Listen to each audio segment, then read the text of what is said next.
Yang Muhammad Jempol dan Jerantuk juga memakai isu berkaitan insentif pengeluaran getah latex yang terhad kepada koridor latex Pantai Timur sahaja. Untuk makluman, pelan pembangunan koridor latex wilayah yang menangkumi Pahang, Terengganu dan juga Kelantan kita laksanakan kerana melihat kepada jumlah besar mereka yang terlibat di bidang ini. Hampir 44% daripada pekebun kecil pengeluaran getah ini di Semenanjung berada di 3 negeri ini, dan ia melibatkan keluasan hampir 224,000 hektar. Insentif pengeluaran latex ini yang akan dilaksanakan pada tahun 2021 merupakan projek permulaan bagi pembangunan koridor latex yang kita jangka akan dengan nilai RM16 juta. Kita akan berjaya melaksanakan 2 komponen utama, itu antaranya insentif tunai berdasarkan produktiviti pengeluaran latex dan juga pembinaan 15 buah pusat mengumpul getah latex dengan mengikut spesifikasi LGM. Dan dia akan memberi manfaat kepada lebih 135,000 pengkecil di 3 buah negeri tersebut. Yang Muhammad Setiu membangkitkan isu status getah krip, projek getah krip. Untuk makluman, pusat proses getah krip isi berkelompok ini akan kita laksanakan menerusi kooperasi yang ditubuhkan oleh pada pekebun kecil getah, dan kita dah peruntukkan dana sebanyak RM6 juta untuk projek ini bagi membolehkan para kooperasi ini membeli getah dengan lebih tinggi dan bergerak kepada proses getah krip selepas mereka membeli getah kat Pelam. Cadangan supaya pinjaman RM500 juta dibangkitkan oleh Yang Emas Putih untuk dijadikan sebagai revolving fund, dan ini memang sudah diusahakan oleh kementerian dengan perbincangan menerusi bersama dengan Kementerian Kewangan. Seterusnya, Yang Emas Putih telah membangkitkan isu mengenai pelantikan ahli lembaga pengarah Majlis Perkayuan Malaysia. Merujuk pada artikel 23 Memorandum dan Article of Association Malaysian Timber Council, pelantikan CEO MTC dari berkuasa lembaga pengarah MTC dengan terlebih dahulu mendapat kelulusan Menteri Perusahaan Perdagangan dan Komoditi. Di peringkat kementerian, proses pelantikan jawatan ketua pengarah atau CEO ini melalui jawatan kuasa mengenai calon jawatan ketua pengarah seperti amal serta pandang digunakan oleh semua agensi di bawah KPPK. Bagi urusan pelantikan CEO MTC melalui surat bertarikh 3 Oktober 2020 telah mengemukakan pada kementerian senilai 5 orang calon untuk dipilih, dan akhirnya kita pemilihan dibuat kepada pelantikan Encik Mukhtar bin Suhaili sebagai CEO yang baru. Sebagai makluman, pelantikan CEO MTC dari latar belakang selain perkayuan bukan pertama kali dibuat. Bahkan sebelum ini, Mr. Richard juga daripada sektor bukan perkayuan, iaitu sektor perbankan, bahkan juga cadangan calon yang menjadi acting pada CEO, itu Mr. Wong juga bukan dari perkayuan, bahkan daripada bidang marketing ubatan Cina.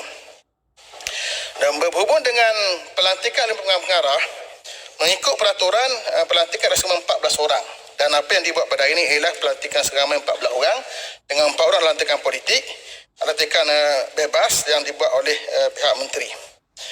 Untuk isu membabitkan kontrak ketua pengarah lembaga lada Malaysia. Minta penjelasan. Ya, Yang Berhormat Menteri, kalau kita lihat, kalau mengikut MNA, Malaysian Timber Council, Menteri hanya boleh melantik maksimum 4 orang. Tapi Menteri sekarang lantik 7 orang. Lebih daripada apa yang syarat dalam MNA, dan juga termasuk setiap usaha politik yang Berhormat Menteri juga dilantik di dalam jadi pemegang amanah MTC. Terima kasih. Jadi kenapa ini bercakap dengan MNA? Menteri memang tidak boleh buat macam ini. Dulu. Jawapannya ialah pelantikan minimal 3 orang dan maksimum 14 orang. Dan yang kita buat adalah 14 orang. Itu maksimal dia. Itu Tuan Haji Mazli Zakwan sebagai chairman, Datuk Rawi Mutaya, Mr. Khairudin Muhammad Rani, Datuk Riza Awang. Kemudian daripada industri, Datuk Mok Kyo Hui, Malaysian Wood Industries Association, Mr. Wong Karwai, Datuk Chua Hok Gi, Mr. Josh Yap, Mr. Matthew Lau, dan Tuan Haji Hanafi Yusof. Ini daripada industri. Lantikan bebas 4 orang. Pertamanya Datuk Ahmad Nazaruddin. Saya tak perlu tahu nama. Yang memang yang menteri ini tidak boleh melantik lebih daripada 4. Menteri, masa dah habis. Tak payah layan sangat putih.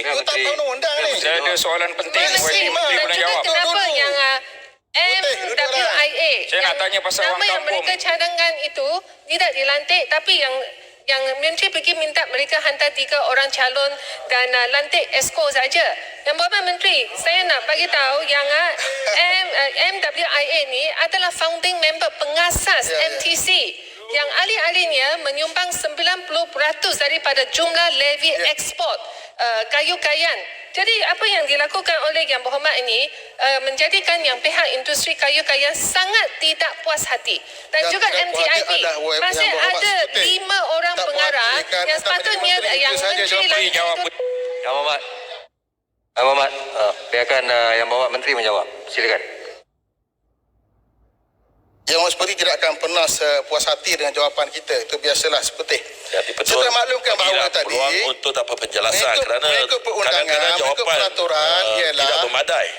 you tak terlibat dengan ni, tak bercakap. Bagi WB tadi WB seputih Saya sudah. merujuk kepada Tuan Speaker. Saya telah menjawab Cabinet tadi Minister. bahawa Harap Tuan menurut Speaker bagilah peraturan peluang. 14 orang adalah lantikan yang boleh dilantik di bawah peraturan.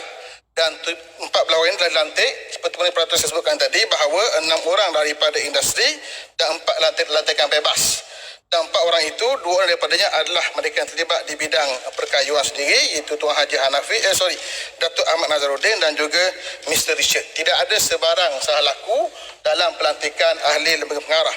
Ada melantik siapa yang dalam pelantikan ini itu adalah bergantung kepada nama yang dihantar. Saya minta dihantar 3 nama dan saya pilih salah satu daripada yang 3 itu semua mengikut peraturan. Yang Berhormat Speaker, Yang saya nak terakhir- tanya dengan Yang Berhormat Menteri ni, Ya.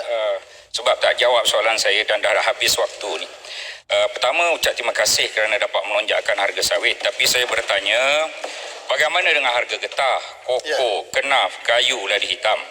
Soalan kedua ialah geran tanam semula sawit dan getah yang dimansuhkan oleh Yang Berhormat Seputih Terima kasih, dulu, Berhormat. harap dikembalikan dalam bentuk geran dan bukan dalam bentuk pinjaman yang dibuat oleh Yang Berhormat Seputih. Terima Untuk kasih. makluman sahabat saya Pontian, saya dah jawab di awal lagi tadi. Dan nanti saya akan bagi bertulis pula insya-Allah. Semua dah dijawab tadi. Yang terakhir untuk Yang Berhormat Seputih tentang isu penamatan Ketua Pengarah Lembaga Lada Malaysia. Ya, kita tamatkan perkhidmatan beliau setelah kita beri peluang untuk bertugas daripada bulan 3 sampailah ke bulan ini. Berdasarkan pada peruntukan dalam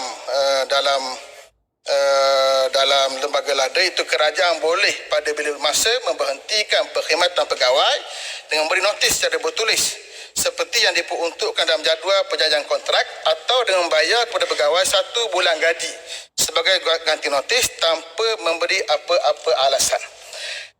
Jadi Ini apa yang penyalahgunaan berlaku ialah- kuasa Yang Berhormat. Kalau seseorang pegawai itu tidak, Yang Berhormat, tolong. memang ini menteri tak buat betul. Kalau pegawai tak jalan, tak Yang Berhormat, tolong. Habiskan menjawab Okey, Yang Berhormat Seputih, kalau tak ikut peraturan saya bawa ke mahkamah Yang Berhormat, tak ada masalah. Berdasarkan peraturan, kita telah menamatkan perkhidmatan beliau dan beliau akan dibayar 1 bulan gaji sebanyak RM29,304 RM99 dan juga ganjaran bagi penempatan kontrak bernilai RM58,912 yang kesemuanya berjumlah RM88,037. Ini Tapi adalah kontrak ketua sebagai pengarah sebulan MPP gaji itu dan juga berakhir ganjaran. pada Yang Berhormat, tolong. Yang Berhormat minta kebenaran dulu. Yang Berhormat Menteri, masa dah tamat ya. Ya. Yang terakhir, saya rasa Yang Berhormat Seputih tak faham undang-undang. Itu isu dia. Kalau dia baca kontrak dan dia faham kontrak, dia tak timbul isu perkara ini. Ini masalah saya moyang sudah daripada baca Yang Berhormat akta Seputih. MPP. Itu sebab saya tahu. Dah tamat ya. Terima kasih atas Apa yang Yang Berhormat Menteri, masa dah tamat. Wassalamualaikum warahmatullahi wabarakatuh.